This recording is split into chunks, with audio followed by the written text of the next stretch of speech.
Alors, à vrai dire, toute la question de dima est développée dans l'époque post-coranique et n'est pas mentionnée dans le Coran. Le terme dhimmi n'existe pas dans le Coran et s'est développé à l'époque qui vient après le Coran et tout particulièrement dans l'époque entre les chercheurs, on dit que la dhimma a été développée à l'époque de Omar.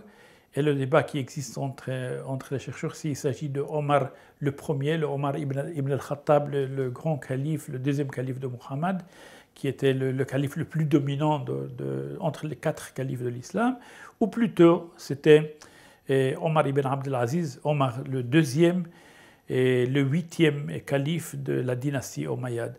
Soit le premier, soit le deuxième, plus acceptable par la grande majorité des chercheurs qu'il s'agit de Omar ibn Abdelaziz à l'époque de Médine, qui a développé les lois de dhimma.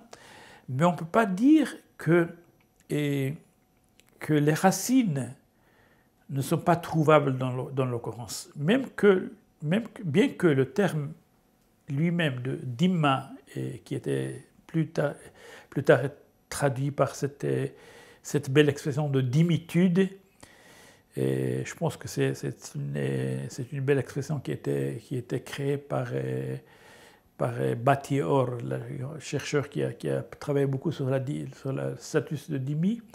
Donc cette notion de dhimmitude, d'être un dhimmi, d'être un protégé par l'islam, a des racines dans le Coran, mais pas le concept complet. Lorsque le Coran dit, dans le verset bien connu de la jizya, que les Juifs et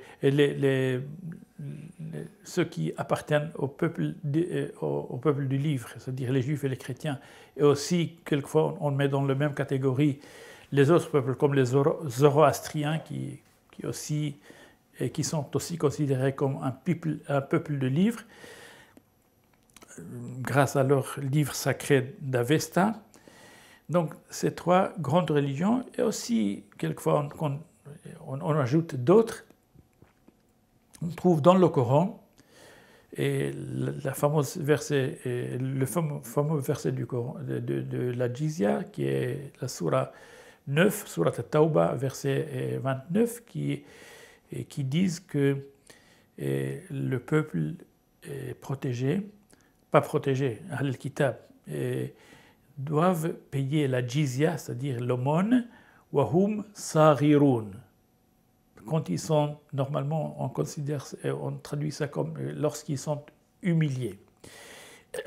Donc on a cette notion de humiliation du peuple du livre.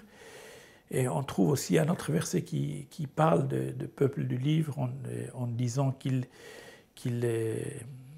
En arabe, c'est dit dans le Coran, « Kutibat alayhim dhilla wal maskana ». L'humiliation et la misère étaient décrets sur eux, c'est-à-dire sur les Juifs et les chrétiens et les autres peuples qui sont sous protection de l'islam. Donc ces versets et d'autres versets dans lesquels la notion de la supériorité de l'islam fait que lorsqu'il y a un peuple qui est supérieur, sous-entendu qu'il y a un autre qui est inférieur. Lorsque le Coran dit sur les Arabes, vous êtes les meilleurs peuples qui ont été présentés à l'humanité, donc la supposition est que les autres ne sont pas nécessairement inférieurs aux autres. Donc, pour résumer cette idée, la notion de la dhimma, de manière explicite, ne trouve pas dans le Coran, mais on peut la tirer en se basant à quelques versets dans le Coran, de manière implicite.